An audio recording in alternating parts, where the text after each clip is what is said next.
Diguyur hujan deras lebih dari 1 jam, tembok pembatas kantor Sudin Tata Air di Pasar Minggu, Jakarta Selatan jebol. Akibatnya tumpahan air langsung menerjang rumah warga yang ada di seberang tembok.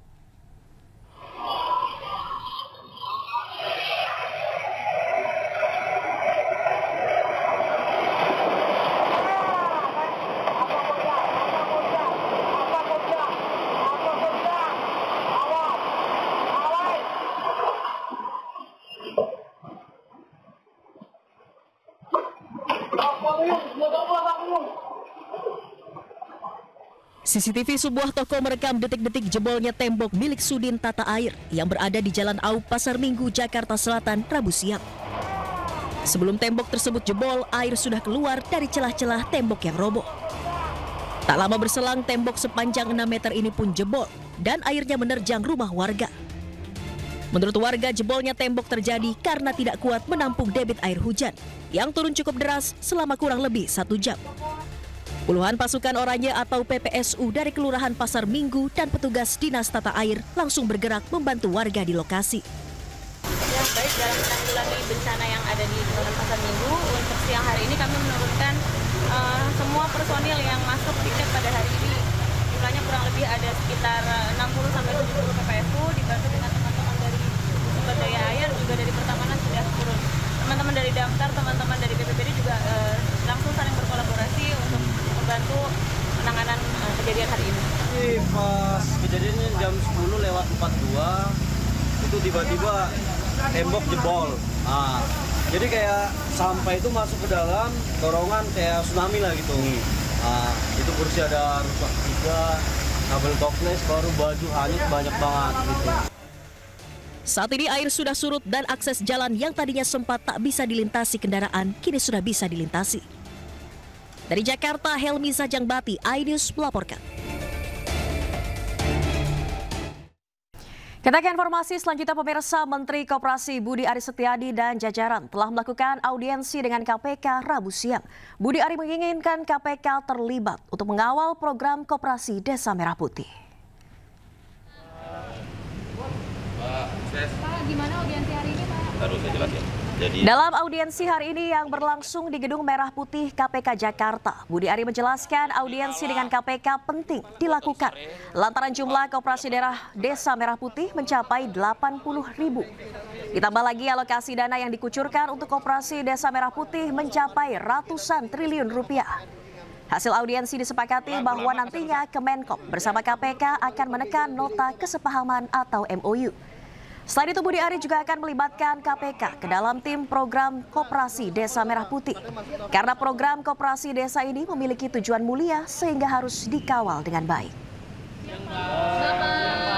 Hari ini kami dari Kementerian Koperasi, Pak Wamen, Pak Ses, dan Deputi Kementerian Koperasi melakukan audiensi dengan KPK sehubungan dengan program 80.000 Kopdes Merah Putih.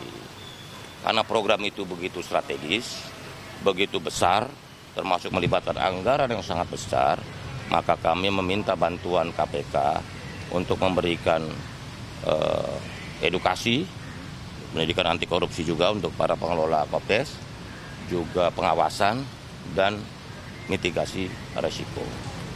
Kita berharap dengan kerjasama dengan banyak pihak, termasuk aparat penegak hukum KPK, program Kopdes Kelurahan Merah Putih ini bisa kredibel.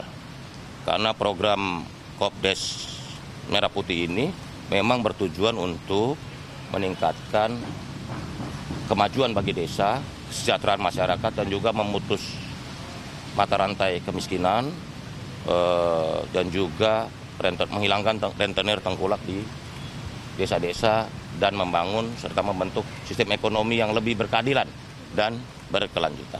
Begitu. Untuk tanggapan dari KPK terkait program tersebut gimana, Kita Pak? akan menindaklanjuti dengan MOU. Bahkan kami juga sudah minta nanti ada pegawai KPK ada dalam tim ini supaya bisa memberikan input, saran, dan juga mitigasi jika ada potensi-potensi pelanggaran hukum yang terjadi dari program ini. Karena program ini tujuannya mulia. Kopdes Merah Putih ini program dengan tujuan yang sangat mulia dari Bapak Presiden yang harus kita kawal dengan baik. Karena manfaatnya akan dirasakan oleh warga masyarakat, khususnya warga desa, dan juga bagaimana usaha dari pemerintah, khususnya pemerintahan Pak Prabowo Subianto dan Kabinet Merah Putih ini untuk sama-sama mewujudkan keadilan sosial bagi seluruh masyarakat Indonesia. Setelah namanya muncul dalam dakwaan jaksa di sidang kasus judi online Kemenkom DIJ, pemirsa, Menteri Koperasi Budi Aris Setiadi tetap bungkam soal benar atau tidak dirinya terlibat. Budi Aris sebut Tuhan tidak tidur. Perencanaan itu dikawal dengan baik sehingga eksekusinya bisa kita kontrol dengan sebaik-baiknya. Gitu ya. Nanti aja, enggak. Nanti ketenggelam. Gusti Allah, boten sare, Tuhan tidak pernah tidur. Menteri Koperasi Budi Aris Setiadi tetap bungkam soal nama dirinya yang disebut di dalam sidang judi online Kementerian Komunikasi dan Digital. Budi Ari enggan merespon pertanyaan awak media saat ditemui di gedung KPK Rabu pagi. Budi Ari hanya menyebut Tuhan tidak tidur dalam bahasa Jawa, yakni Gusti Allah boten sare. Gusti Allah, boten sare, Tuhan tidak pernah tidur. Selesai. Selain itu, Budi Ari juga enggan menanggapi pertanyaan soal kesiapan dirinya jika nanti kembali dipanggil ke pengadilan. Budi Ari hanya melontarkan pernyataan bahwa perjalanan kasus mafia judi online tersebut terus menyeret namanya dengan istilah lagu lama, kaset rusak. Perencanaan itu dikawal dengan baik sehingga eksekusinya bisa kita kontrol dengan sebaik-baiknya. Gitu ya. Nanti aja, enggak. Nanti ketenggelam. Gusti Allah, boten sare, Tuhan tidak pernah tidur. Selesai. Pak, soal manuver BG dan PDIP seperti apa, Pak? Kalau kembali kita barisin siapa? Pak, soal manuver BG dan PDIP seperti apa, Pak? Terkait tudingan idol ini, Pak? Lagu lama kaset rusak. Ya. Tuh itu aja dikutip tuh, lagu lama kaset rusak. Ya. Pak, benar Pak, manuver BG dan Sebelumnya polisi berhasil membongkar kasus judi online yang melibatkan 11 orang pegawai aktif Kementerian Komunikasi dan Digital. Sidang perkara KomDIJ sendiri sudah digelar pada Rabu 14 Mei 2025 yang lalu dengan agenda pembacaan dakwaan atas 4 orang terdakwa. Dan hingga kini ada 3 orang yang masih buron dalam kasus ini. Tim Liputan iNews melaporkan.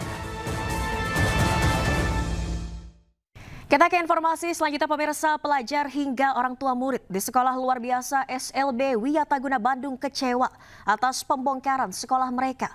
Sementara Gubernur Jawa Barat Deddy Mulyadi menyebut SLB ini bukan digusur, melainkan direvitalisasi. Pak Presiden,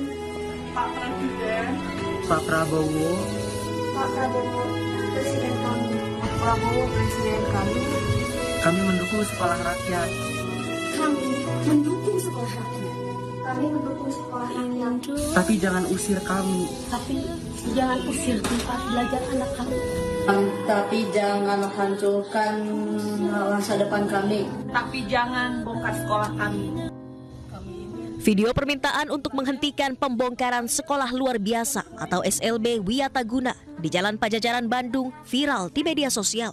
Anak-anak, orang tua murid hingga tenaga pengajar meminta Presiden Prabowo Subianto untuk hentikan pembongkaran. Pemkot Bandung pun mempertanyakan landasan pembongkaran.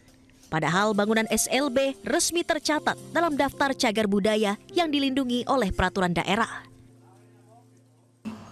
Kami sekarang sedang menunggu penjelasan dari 2 lembaga pemerintah pusat tersebut untuk menjelaskan kenapa mereka merubuhkan 2 gedung cagar budaya yang ada di dalam daftar cagar budaya Kota Bandung tanpa pemberitahuan dan tanpa izin. Gubernur Jawa Barat Deddy Mulyadi pun menjawab pertanyaan Wali Kota Bandung. Deddy menjelaskan bahwa sekolah ini bukan digusur, tetapi direvitalisasi.